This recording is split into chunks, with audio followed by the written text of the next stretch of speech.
Apprenez à réduire votre consommation de chauffage. Votre maison est connectée à la nature et à ses variations. Presque 60% de l'énergie utilisée dans les maisons sont directement liées au chauffage. Il est temps de se débarrasser de ces mauvaises habitudes. Voici comment diminuer sa consommation de chauffage en respectant quelques conseils primeurs. Vérifiez les murs, les portes et les fenêtres pour les courants d'air, oui, même les murs, et colmatez les espaces ou les trous laissant passer l'air. Près de 40% des pertes de chaleur viennent de ces zones. Isolez les pièces du mieux possible, le plafond et les sols. Cela permet de rester au frais l'été et au chaud durant les saisons les plus froides. Passez aux ampoules fluorescentes ou LED. Elles sont jusqu'à 75% plus efficaces que des ampoules classiques pour réduire la consommation d'énergie. Cette économie peut vous permettre d'utiliser un chauffage d'appoint en hiver par exemple. Lorsque vous achetez du matériel électrique quel qu'il soit, précisez au vendeur que vous voulez du matériel à fort rendement énergétique. L'économie réalisée sert le même objectif que le changement d'ampoule. Indépendamment de ces gestes essentiels, vous devez penser au boîtier électrique,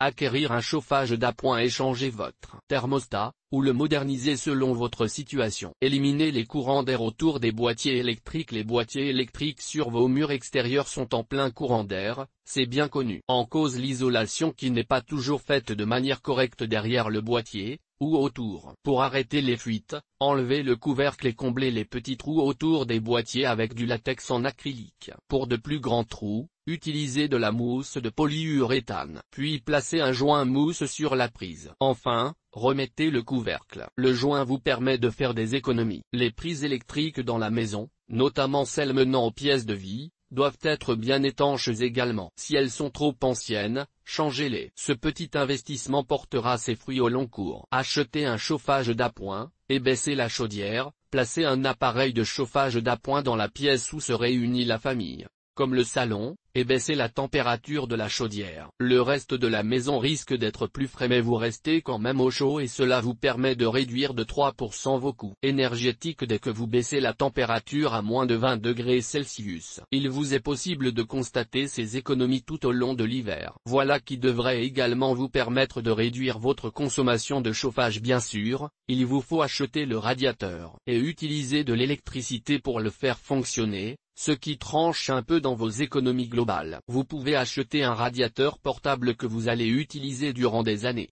Il sera donc amorti. Par ailleurs, les économies faites en baissant la chaudière compensent de manière significative le coût d'achat d'un appareil de chauffage. Et puis vous ne l'achetez qu'une fois, les autres années l'investissement précédent est porteur du bénéfice. Modernisez votre thermostat. Les économies faites en utilisant un thermostat programmable sont bien connues. En baissant automatiquement la température à 17 degrés environ pendant 8 heures par jour, que vous soyez absent de chez vous ou en train de dormir, ces thermostats peuvent réduire votre facture de chauffage d'au moins 10%. Les thermostats programmables sont aujourd'hui moins chers que jamais. Mais peut-être êtes-vous prêt pour passer au niveau supérieur et essayer un modèle intelligent? Grâce à eux, vous pouvez faire des économies de 10% sur vos factures de chauffage et de 15% sur vos factures de climatisation. Vous pouvez aussi bénéficier de rabais et de primes dans certaines conditions. Le thermostat s'adapte à votre style de vie, lorsque vous êtes parti, lorsque vous dormez, et s'ajuste de façon à vous faire économiser de l'argent,